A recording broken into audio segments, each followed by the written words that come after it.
I still remember the way she looked at me that night, like I was a stranger, like all the years we had spent together had faded into nothing. It wasn't anger or sadness or even guilt, just indifference. That's what destroyed me the most. We were sitting in the living room, the soft hum of the TV filling the silence. Lorraine, my wife of 6 years, had just put her phone down, her fingers lingering on the screen for a second too long. She sighed, shifted in her seat, and then, as casually as someone commenting on the weather, she said, "I think I want to try being single again." I laughed, not because it was funny, but because I thought it was a joke. "You're kidding, right?" She looked at me, tilting her head slightly, as if trying to decide how much she should say. I feel like I missed out on something. We got together so young, and I never really had time to explore. The word explore hit me like a brick. I stared at her, searching for the woman I had built my life with. The woman who used to cry from laughing too hard at my bad jokes. The woman who once told me that nothing in the world mattered as long as we had each other. But she wasn't there anymore. "You missed out," I repeated, my voice quieter now. "We have a life together. A home. Plans." Lorraine sighed again, this time more impatiently, like I was the one who didn't get it.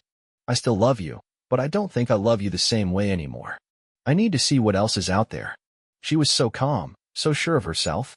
I should have been furious. I should have demanded answers. Instead, all I felt was a deep, sinking emptiness. "Is there someone else?" I finally asked. She hesitated, just for a second, but it was enough. "I don't think that's the point," she said, avoiding my eyes. That told me everything.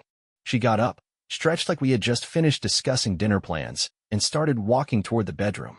"I think I should stay at my sister's for a while," she added over her shoulder, "just to figure things out." I didn't say anything. I just sat there, staring at the empty space she left behind. And as I listened to her packing, humming softly to herself like she hadn't just torn my heart out, I realized something. I wasn't going to beg her to stay. She thought I'd chase her. She thought I'd fight for her. She thought I'd be waiting when she got bored of exploring. But she had no idea who she was dealing with. Lorraine left that night without a tear, without a backward glance, without a single sign that 6 years of marriage had meant anything to her. The door clicked shut behind her, and for the first time in my adult life, I was completely alone. At first, I just sat there, staring at the spot on the couch where she had been minutes before. The silence in the room felt suffocating, but my mind was anything but quiet. It raced through every moment of our relationship, searching for signs, clues I had missed, warning lights I had ignored. Had she been planning this for weeks? Months? Longer? I thought back to the subtle changes, the late nights at work, the sudden interest in dressing up for girls' nights, the way she'd been pulling away from me physically, emotionally, in every way that mattered. How had I not seen it? The anger didn't hit me right away. First, there was just shock, then a hollow sort of sadness. I went through the motions that night like a robot, brushing my teeth, turning off the lights, climbing into bed that suddenly felt too big. But I didn't sleep. I just lay there, staring at the ceiling, her words repeating in my head like a broken record. "I don't think I love you the same way anymore. I need to see what else is out there." Sometime in the early hours, my phone buzzed on the nightstand. A message. For a second, my heart leaped, foolishly hoping it was her, that she'd changed her mind, that this was some sort of horrible misunderstanding. But when I grabbed it, the screen only showed a single notification. Bank withdrawal alert, $500. Confusion turned to dread as I quickly logged into my account. Another charge. Then another. Lorraine had just walked out the door, but she was already making withdrawals, pulling out money like she had been waiting for this moment. I felt sick. This wasn't just some spur-of-the-moment decision. She had planned this. And for the first time since she had left, I felt something stronger than sadness. Rage. I sat up, my pulse pounding, my breath shallow. I wasn't angry just because she had left.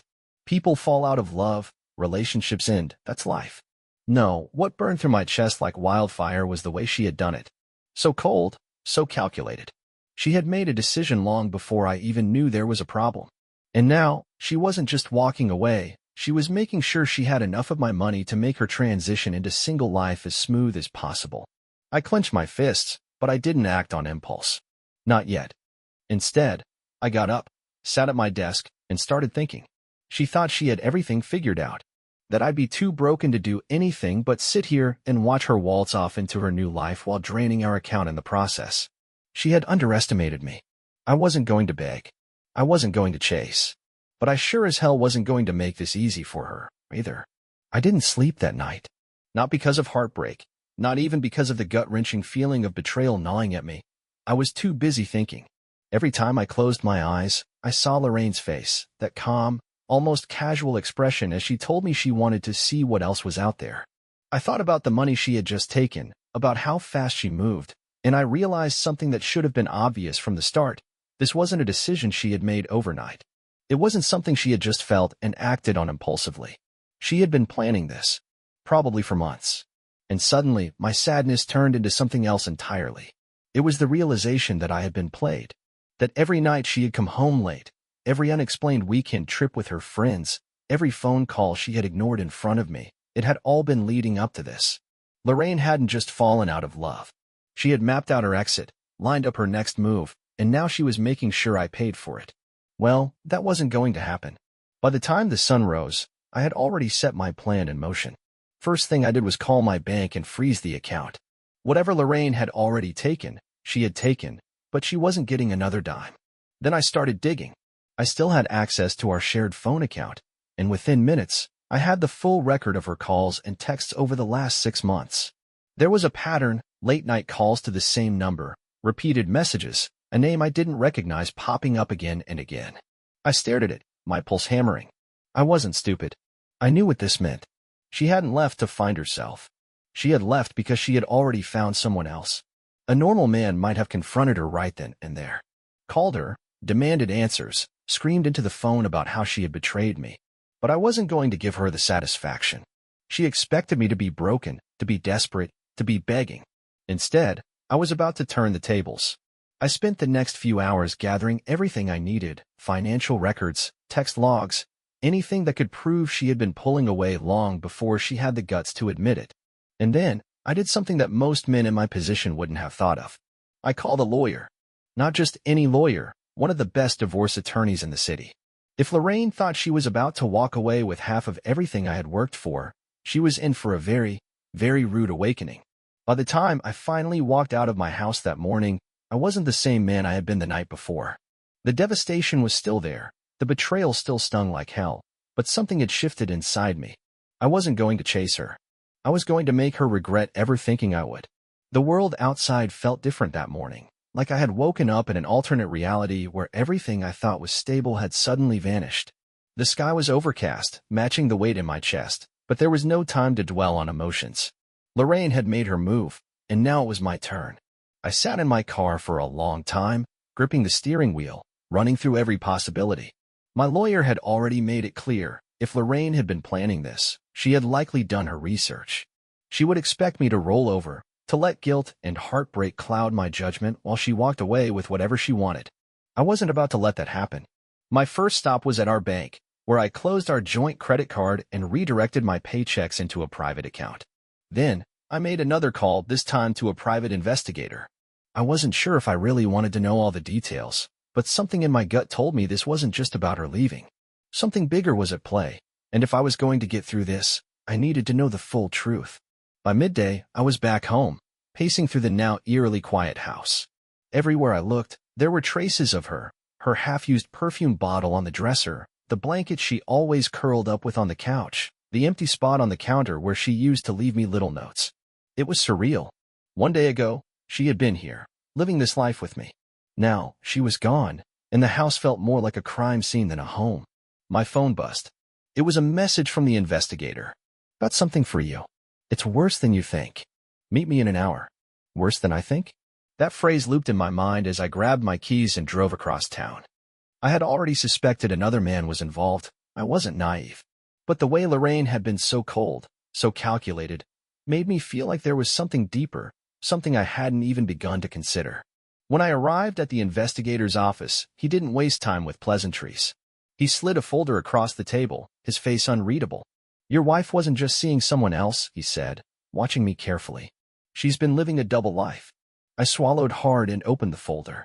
Photos, text logs, screenshots of reservations under her name, weekend getaways I never knew about, receipts for gifts that weren't for me. And then, at the bottom of the pile, was the worst one.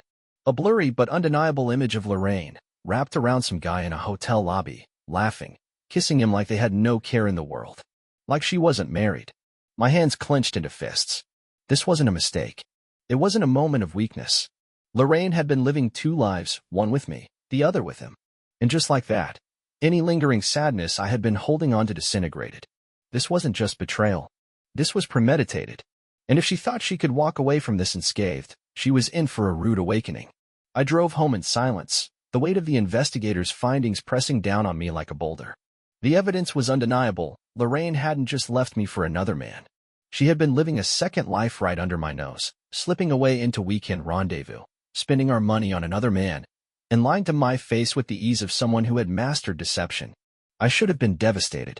Maybe a version of me from yesterday would have been. But now? Now, I felt nothing but cold, calculated determination. When I pulled into the driveway, I just sat there, gripping the steering wheel. The house no longer felt like mine. It was a place where lies had festered, where I had lived in ignorance while Lorraine crafted her escape. My hands clenched as I thought about how she had expected me to crumble, to break apart, to beg her to stay. Instead, she had freed me. By the time I stepped inside, my mind was already working through the next steps. I opened my laptop and started transferring every critical document to my personal drive, bank statements, mortgage records, everything that tied us together financially. I wasn't just going to fight for what was mine. I was going to ensure that when she finally realized the grass wasn't greener, there would be nothing left for her to return to. As I worked, my phone buzzed. Lorraine, hey, can we talk soon? I stared at the message, my jaw tightening. It had barely been 24 hours. She had walked out of here without a second thought, drained our account, and now she wanted to talk? I didn't respond. Not yet. Instead, I made a call. Hey, I said when my lawyer picked up. How fast can we move forward? By the end of the call, I had a plan. Lorraine had left voluntarily, which worked in my favor. The money she took was one thing, but I could track where it had gone, and if she thought she could claim half of everything, she was in for a rude awakening. The next few days were a blur of paperwork, meetings, and quiet, burning resolve. I went to work as if nothing had changed, but inside, I was methodically dismantling everything she had built with her lies. And then, something unexpected happened. One night, just as I was getting ready to turn in, there was a knock at the door. I hesitated, then walked over and opened it. Lorraine stood there, looking nothing like the confident woman who had walked out on me. Her hair was messy, her clothes slightly wrinkled, and for the first time in years, I saw uncertainty in her eyes. Hey, she said, her voice softer than I'd heard it in a long time. Can I come in? I leaned against the doorframe, arms crossed. Why? She swallowed hard, looking past me into the house. I feel like maybe we should talk. I don't want things to end this way. I almost laughed. Now she cared about how things ended? After everything? She had no idea that I already knew everything. No idea that I wasn't some heartbroken fool waiting for her to change her mind. I stepped aside, gesturing for her to come in. Because if Lorraine wanted to talk, I was more than happy to listen. But she wasn't going to like what I had to say. The second Lorraine stepped inside, I could tell something was off. She wasn't the same confident, cold woman who had left me just days ago. There was a hesitance in her movements, a nervous energy clinging to her like perfume gone stale. She glanced around the living room, as if expecting something to be different, as if realizing that despite her absence, life had moved on without her. I didn't say a word. I just watched her. She stood there for a moment, her fingers twitching like she was debating whether to sit down or stay standing. Then, finally, she turned to me. I just wanted to check in on you, she said, offering a weak smile. See how you were doing. I almost laughed at the absurdity of it. She wanted to check on me? After shattering our marriage and draining my bank account like it was a vending machine? After all the secrets, the lies, and the betrayal? But I kept my expression unreadable. I'm fine, I said, my voice even. Actually, better than fine. Something flickered in her eyes, but she covered it quickly. That's good. She paused, shifting her weight from one foot to the other. I guess I don't know. I didn't expect things to feel so weird. Weird. I raised an eyebrow. What exactly did you expect, Lorraine?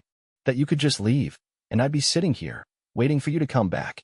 She swallowed hard, looking away. No, I don't want us to be on bad terms. Bad terms.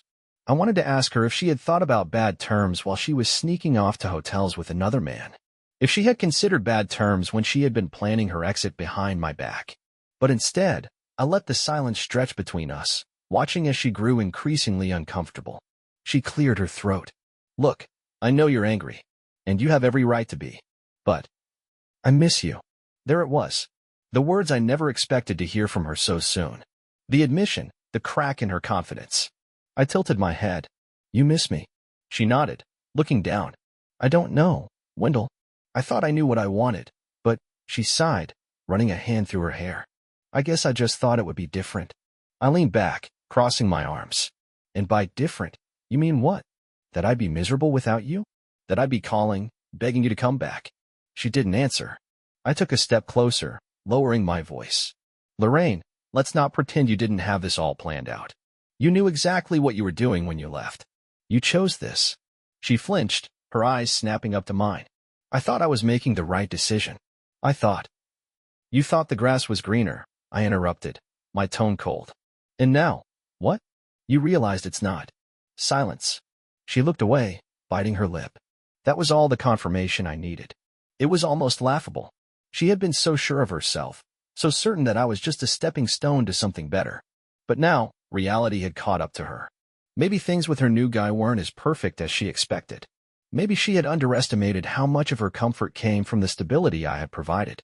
Or maybe, just maybe, she was starting to realize that she had destroyed something she could never get back.